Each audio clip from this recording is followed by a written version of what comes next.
जय हिंद दोस्तों, युगचरण चैनल में आपका हार्दिक स्वागत है। जैसे कर्मचारियों की धड़कनें बढ़ती जा रही, दिवाली दोस्तों आने वाली है और बोनस की घोषणा हो गई है। यानी कर्मचारी चाह रहे हैं कि और पेंशनर साथ में कह रहे हैं कि डीए डीआर का एरियर कब मिलेगा और साथ ही 8वें वेतन आयोग का मुहूर्त कब निकलेगा। तो वो मुहूर्त निकल गया है और कब होगी घोषणा, क्योंकि एक नहीं, दो नहीं, चार संगठनों ने सरकार को चेतावनी दे दी है। स्पष्ट रूप में लिखित में चेतावनी दे दी। उन्होंने कहा है कि आप 8वें वेतन आयोग का राजनीतिक फायदा उठाना चाहते हो, हमारी जितनी मांगे आपने राजनीतिक भंवर में डाल दी है और आप क्या सोच रहे हो। और इसके ऊपर सबसे पहले मैं बात करूंगा, हमेशा की तरह Shiv Gopal Mishra All India Railway Federation के महामंत्री हैं, जेसीएम स्टाफ साइड के सचिव हैं। आखिर उन्होंने क्या कहा, उसके बाद मैं बात करूंगा Shri Kumar All India Defence Employee Federation के महासचिव हैं और जेसीएम स्टाफ साइड के एक सदस्य हैं। और उसके बाद बात करूंगा मंजीत पटेल की, जो all India old pension mission की मुहिम को लेकर इसके अगुवाई कर रहे हैं, अध्यक्ष हैं और ऑल इंडिया एम्प्लॉयज फेडरेशन के अध्यक्ष हैं। और मैं बात करूंगा कैप्टन जगदीश चंद्र वर्मा, और जो कि यूनाइटेड फ्रंट के चेयरमैन हैं। आखिर वो सैनिक हैं और वो सैनिकों से क्या अपील कर रहे हैं। यानी ये जो 8वां वेतन है, जिसके आप समझ सकते हो लाभार्थी केंद्रीय कर्मचारी हैं, चाहे वो पैरामिलिट्री फोर्सेस के जवान हो, आर्मी के हों, एयरफोर्स के हों, नेवी के हैं, रेलवे के हैं, पोस्ट ऑफिस के हैं, यानी जितनी यूनियन है और बड़े लेवल पर सबने चेतावनी दी है। किसी ने कहा है कि हमने धरना देकर के एक दिन का आपको संदेश दे दिया, 1 महीने का समय दिया। किसी ने कहा हम 14 अक्टूबर को विरोध दिवस मना रहे हैं। किसी ने कहा हम 1 अक्टूबर को आपको बैलून के जरिए चेतावनी दे रहे हैं और किसी ने कहा हम 25 अक्टूबर को जंतर मंतर पर धरना प्रदर्शन करेंगे। आइए बारी बारी से बात करते हो। सबसे पहले मैं बात करूंगा जेसीएम स्टाफ साइड के महासचिव श्री शिव गोपाल मिश्रा जी। जैसा कि आप देख सकते हो, उन्होंने अपने बालों का भी मुंडन करा रखा है और उन्होंने कहा है कि जो चीज हम सरकार से सोच रहे थे, सरकार वैसी नहीं है। उन्होंने कहा है कि सरकार पिछले 10 साल से केंद्रीय कर्मचारियों का, पेंशनर्स का, उन्होंने कहा है अवहेलना करती आ रही, इग्नोर किया है। उन्हें तीसरे टर्म्स में पता चला जब उन्हें झटका लगा कि आखिर कर्मचारियों की एक वोट बैंक है, इसलिए थोड़ा बहुत तवज्जो देने की कोशिश की है। यह सरकार हमारा राजनीतिकरण करेगी तो हम बहुत जबरदस्त तरीके से जवाब देंगे। उन्होंने कहा, जैसे कि पत्रकार महोदय ने पूछा कि आप क्या समझ रहे हो कि सरकार की मंशा क्या है। जब उनसे पूछा गया क्या सरकार राजनीतिक फायदा उठा रही है, अब पहले वो मना करते तो उन्होंने कहा यस उठा रही है। दिल्ली विधानसभा चुनाव में इसकी घोषणा की और आधिकारिक घोषणा के लिए उन्हें बिहार का चुनाव चाहिए, यानी गवर्नमेंट नोटिफिकेशन, जिसमें अध्यक्ष और सदस्यों की घोषणा के लिए बिहार चुनाव का इंतजार हो रहा है। और जबरदस्त तरीके से कहा है और न्यूज़पेपर सभी कह रहे हैं कि बिहार चुनाव में आपका जैसे ही बिहार चुनाव आएगा और दिवाली से पहले आपको 8वें वेतन आयोग की घोषणा हो जाएगी। टर्म्स ऑफ रेफरेंस में क्या होगा, फिर सबको इसका इंतजार रहेगा। डीए डीआर का एरियर आपके खाते में आएगा और सरकार इसका फायदा उठाने की पूरी कोशिश कर रही है। जिस तरीके से सरकार ने अपनी मंशा जाहिर की, माननीय प्रधानमंत्री जी ने कहा है लाखों करोड़ों रुपए हमें जीएसटी के माध्यम से हुआ है, कलेक्शन हुआ है और जीएसटी में उन्होंने छूट दी है। उसके बाद कह रहे हैं हम आम आदमी को टैक्स में और छूट देंगे। इसके बाद ऐसा लग रहा है यानी सरकार की जो लैंग्वेज और बॉडी लैंग्वेज है, कुछ देने की मन में है, नहीं उनका जो कॉन्फिडेंस दिख रहा है कि यह कुछ न कुछ बहुत बड़ा करेंगे, ये उम्मीद है। ये भी बात करूंगा कि आखिर उनसे पूछा गया क्या इतना फिटमेंट फैक्टर होगा, तो उन्होंने बोला हम आसमान के तारे नहीं मांगेंगे, हमारे अंदर भी अकल है, कितना हो सकता है उसकी हम बात करेंगे। तो ये भी बात करेंगे। और इसके साथ उन्होंने कहा कि धोखा नहीं होना चाहिए अध्यक्ष का चुनाव। और उन्होंने 7वें वेतन आयोग में जो अध्यक्ष माथुर साहब थे, उन्होंने कहा है कि उन्होंने हमसे वादा किया था, जब स्टाफ साइड से मिले थे, उन्होंने कहा है कि 20,000 मिनिमम आपकी पेमेंट होगी और उसके बाद जेटली जी के घर पे चाय पीते हैं और 20,000 को 18,000 करके चले जाते हैं। उन्होंने हमारे साथ बड़ा धोखा किया था। मैं अब पहले की तरह नहीं, अब मैं बहुत होशियार हो गया हूं और सरकार के ऊपर भरोसा नहीं करूंगा। और जिस कंडीशन जो आज उन्होंने भ्रम की स्थिति पैदा की है, उन्होंने वित्त मंत्री जी को कहा और उनके जो दूसरे वित्त मंत्री हैं, वित्त राज्य मंत्री पंकज चौधरी जी का जिक्र किया कि कई बार हमारी बातचीत हुई है, तमाम चीजें हुई हैं, लेकिन आधिकारिक तौर पर वो कुछ भी कहने से बचते हैं। बहुत सारा कंफ्यूजन क्रिएट कर दिया, इसलिए संशय और भ्रम की स्थिति उत्पन्न हो गई है। और उन्होंने कहा कि इस बार टर्म्स ऑफ रेफरेंस को लेकर जब पूछा गया और फिटमेंट फैक्टर को लेकर पूछा गया, उन्होंने कहा है कि हम आसमान के तारे तो नहीं मांग रहे, लेकिन उन्होंने अपना एक आइडिया बताया, हम बहुत ज्यादा भी नहीं मांगेंगे, जो मुनासिब होगा वो मांगेंगे। यानी इशारा था लगभग 2 के ऊपर हो सकता है, जैसा ये मेरा एनालिसिस है। और दोस्तों उन्होंने बात किया है कि अभी बिहार चुनाव के बाद ये नोटिफाई करेंगे और उत्तर प्रदेश चुनाव में जाकर के इसको इंप्लीमेंट करने के लिए सिफारिश सरकार के पास दी जाएगी, फिर गेंद सरकार के पाले में होगी, आखिर ये लंबा कितना खींचती है। ये सब लोग मान चुके हैं कि 2027 तक तो सरकार खींचेगी,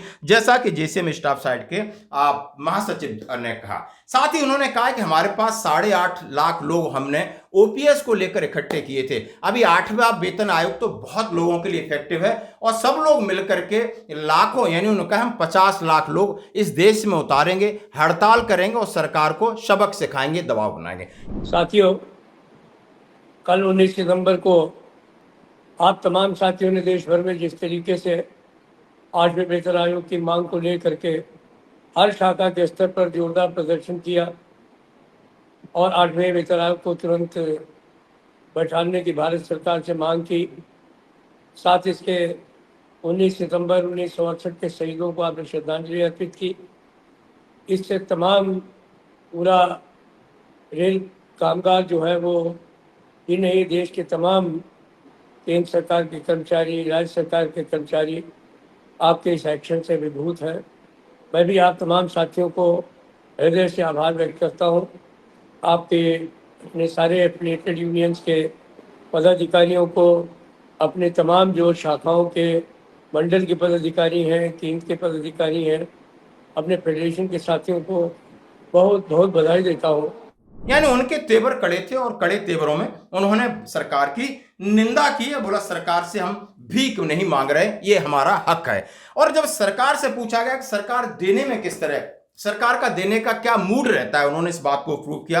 अभी उन्होंने कहा रेलवे कर्मचारियों को जो बोनस दिया वो 6th पे कमीशन के हिसाब से दे रहे हैं, जबकि 8वां पे कमीशन का समय आ गया। यानी पिछले 20 साल से मिनिमम 7,000 के हिसाब से देना शुरू किया, जबकि उनकी मांग थी 18,000 की। और जैसे ही 7,000 के हिसाब से आप देखा होगा लगभग कि इनको 17,951 रुपए 17,951 रुपए की घोषणा मतलब पर मंथ मिलेगा। और इसके लिए उन्होंने कहा है लगभग 1865.68 करोड़ रुपए का अतिरिक्त भार मिलेगा और 10.91 लाख लोग लाभार्थी होंगे, जबकि इनकी मांग है कि हमें 18,000 के मूल वेतन से मिलना चाहिए और जिसके हिसाब से उनका 46,000 कुछ बनता है, इसकी मांग की है। अब ये बात अलग है, इनको मिल गया। अब इसके साथ उन्होंने कहा है कि बोनस सरकार ने देखा आपको दिल से नहीं दे रही, दिल से देती तो 18,000 के हिसाब से देती। फिर उन्होंने कहा आप डीए-डीआर की हालत देखिए, रुला के देती है। जुलाई का है, अक्टूबर आ गई तब देंगे, मार्केट में निवेश करेंगे।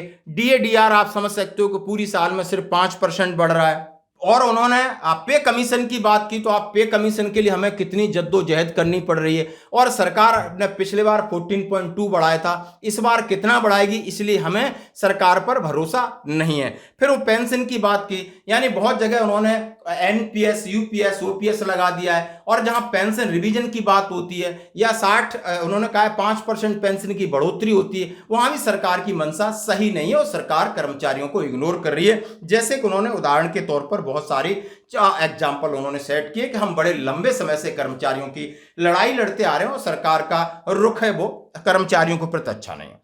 ये बात थी शिव गोपाल मिश्रा, जो ऑल इंडिया रेलवे फेडरेशन के महामंत्री हैं और जेसीएम स्टाफ साइड के महासचिव हैं। जैसा कि आपने वीडियो की झलक देखी, अब मैं बात करूंगा Shri Kumar AIDEF, All India Defence Employee Federation, यानी सिविल डिफेंस एम्प्लॉय के महासचिव हैं श्री कुमार। उन्होंने कहा केंद्र सरकार से हमारी 2 महत्वपूर्ण मांगे हैं, यानी एक पुरानी पेंशन और 8वां वेतन आयोग इज्जत से हमें दे दें, टर्म्स ऑफ रेफरेंस में बदलाव करें। और उन्होंने 14 अक्टूबर को विरोध दिवस मनाने का फैसला किया है। उन्होंने कहा हमारे डिफेंस एम्प्लॉयज हैं लगभग 3 लाख से ज्यादा हैं और उन्होंने कहा है कि हम एक दिन काम बंद रखेंगे और सरकार के सामने विरोध दर्ज कराएंगे। और उन्होंने उनकी मांग यही है कि जल्दी से जल्दी नोटिफाइड करें और टर्म्स ऑफ रेफरेंस को सार्वजनिक करें, पता चले कि सरकार हमें क्या देने वाली है। और जैसा कि आपने वीडियो देखा, अब मैं बात करूंगा all India old pension mission को लेकर के। डॉक्टर मंजीत पटेल आजकल पूरे देश में जाकर के सेमिनार कर रहे हैं और सब लोगों को जगा रहे हैं कि आखिर आपके पास एनपीएस के बाद यूपीएस का जो ऑप्शन दिया है उससे क्या फायदा है, क्या नुकसान है, और लगातार हमारी इनसे बातचीत होती है। उन्होंने कहा है कि हमने 1 अक्टूबर को एक दिन मुकर्रर करके रखा है जहां पर माननीय प्रधानमंत्री जी को मैं एक लेटर उसके साथ बैलून उड़ाएंगे पूरे देश में, और 8वें वेतन आयोग हैशटैग और हैशटैग उन्होंने कहा ओल्ड पेंशन को लेकर हमारा ये रहेगा और लोगों को हम जगा रहे हैं ताकि सरकार के ऊपर दबाव बना जाए। और उन्होंने कहा है कि जब तक टर्म्स ऑफ रेफरेंस फाइनल नहीं होता, फिटमेंट फैक्टर के लिए उन्होंने सीधा सीधा कहा है, उन्होंने सीधा कहा है कि मेरी कलम जो कह रही है, उन्होंने 2.08 का कहा है, 2.08 फिटमेंट फैक्टर के आसपास आपका फिटमेंट फैक्टर होगा, ऐसा उन्होंने अपना एक कैलकुलेशन और उन्होंने भविष्यवाणी की है कि ऐसा मेरा अनुमान है। और लगभग लोग आप सर्वे जितने भी हो रहे हैं इसी के पास ये अटके हुए हैं। अब मैं बात करूंगा फाइनली कैप्टन जगदीश चंद्र, ये हैं यूनाइटेड फ्रंट जो एक्स सर्विसमैन का एक बड़ा गठबंधन है उसके चेयरमैन हैं। उन्होंने सीधा सीधा कहा है कि भूतपूर्व सैनिक का आंदोलन लगातार 1 रैंक 1 पेंशन को लेकर के था, और 1 रैंक 1 पेंशन के अंदर जो 7वां वेतन आयोग था उसकी बहुत बड़ी भूमिका थी, और इसलिए हमारे पूर्व सैनिकों को आरओपी 1, 2, 3 में कोई फायदा नहीं हुआ। कई प्रकार की विसंगतियां जो सरकार के सामने रखी गई लेकिन सरकार ने कोई जवाब नहीं दिया। अब इन्होंने कहा 8वें वेतन आयोग को देरी को लेकर उन्होंने सीधा सवाल किया है कि सरकार देरी से इसकी घोषणा करेगी, और जो वेतन और भत्ते में हमें नुकसान हो रहा है, कुछ ऐसे लोग हैं वो दुनिया भी छोड़ सकते हैं जो उम्र दराज हैं, यानी सरकार के ऊपर सरकार को चेतावनी दी है कि यानी आपको पुराने पेंशनर्स का ध्यान रखते हुए, और उन्होंने कहा है कि जल्दी से जल्दी सैनिकों के लिए 8वां वेतन आयोग लेकर आएं, और कॉमन फिटमेंट फैक्टर की बात की है कि चाहे सिपाही है या जाकर के कर्नल है या अपर रैंक का है, लगे एक कॉमन फिटमेंट फैक्टर चाहिए, जैसा कि रक्षा मंत्री जी के सामने इसका एक प्रपोजल गया। आप इनका वीडियो देख सकते हो। सभी अपने केंद्रीय कर्मचारियों जिनमें सैनिक, भूतपूर्व सैनिक सभी आते हैं, उनसे ये निवेदन करना चाहता हूँ कि हम लोग देख रहे हैं कि कुछ समय से वर्तमान सरकार जो है हमारे साथ जो है भेदभाव कर रही है। भूतपूर्व सैनिक जो हैं पहले ही बहुत दुखी हैं इस बात से कि उनकी 1 रैंक 1 पेंशन की जो समस्या है उसको जैसे कि तैसे रखा हुआ है, उसमें ना जाने कितनी विसंगतियां हैं। इतनी नौबत आ गई है कि आज जो अभी पेंशन आ रहे हैं वो कम पेंशन ले रहे हैं और पहले वाले ज़्यादा ले रहे हैं, तो उसका भी समाधान नहीं हुआ था। लेकिन अभी एक और नई बात जो है सामने आ रही है कि अभी 3 महीने बच गए हैं जब 8वें सेंट्रल पे कमीशन के लाभ जो हैं सभी को हम लोगों को मिलने हैं, लेकिन उसका गठन अभी तक नहीं हुआ है। Although a cabinet of Indian government that has given its nod in January this year, but so far there is no appointment of the chairman as well as members of the 8th pay commission. There is no office for them, and ex-servicemen especially are aggrieved over this. तो दोस्तों ये लगातार आप समझ सकते हो एक बहुत बड़ी अपडेट है जो कि आपके सामने चल रही है। और सरकार जिस तरीके से अखबार यानी जिस तरीके से पेपर कह रहे हैं कि 8वां वेतन आयोग सरकार 1.2 करोड़ कर्मचारियों के लिए त्योहारी सीजन को और बेहतर बना सकती है, बड़ी घोषणा की संभावना। यानी कहा सरकार ने जनवरी 2025 में 8वें वेतन आयोग की घोषणा की। अब ऐसा लग रहा है खबरों के अनुसार दिवाली या छठ पूजा से पहले आयोग के अध्यक्ष सदस्यों की नियुक्ति हो सकती है, जिससे वेतनमान भत्ते और पेंशन की व्यापक समीक्षा का रास्ता साफ हो जाएगा। वित्तीय विशेषज्ञों का कहना है कि 8वें वेतन आयोग से सरकार ने जो आकलन किया है 2.4 से 3.2 लाख करोड़ रुपए का अतिरिक्त बोझ सरकार के ऊपर पड़ेगा, यानी 2.4 से 3.2 लाख करोड़ रुपए का पड़ेगा। और उन्होंने कहा है कि अभी तक जितना सोर्स ऑफ इंफॉर्मेशन है कि राज्य मंत्री पंकज चौधरी जी ने यानी रक्षा, गृह, कार्मिक विभागों से पूरी अपनी चर्चा कर ली है, और जल्दी ही आपको इसकी दिवाली पर घोषणा हो जाएगी। और लगभग 27 महीने उन्होंने कहा है 2027 तक जाने की संभावना है। तो ये दिवाली यादगार रहेगी। साथ में कहा कि इस दिवाली पर ये यादगार दिवाली जहां पर उन्होंने डीएडीआर का एरियर की बात की है और आपके 8वें वेतन आयोग की बात की है, और जिस तरह जीएसटी उत्सव मनाया जा रहा है। तो दोस्तों ये थी अपडेट 8वां वेतन आयोग को लेकर। धन्यवाद।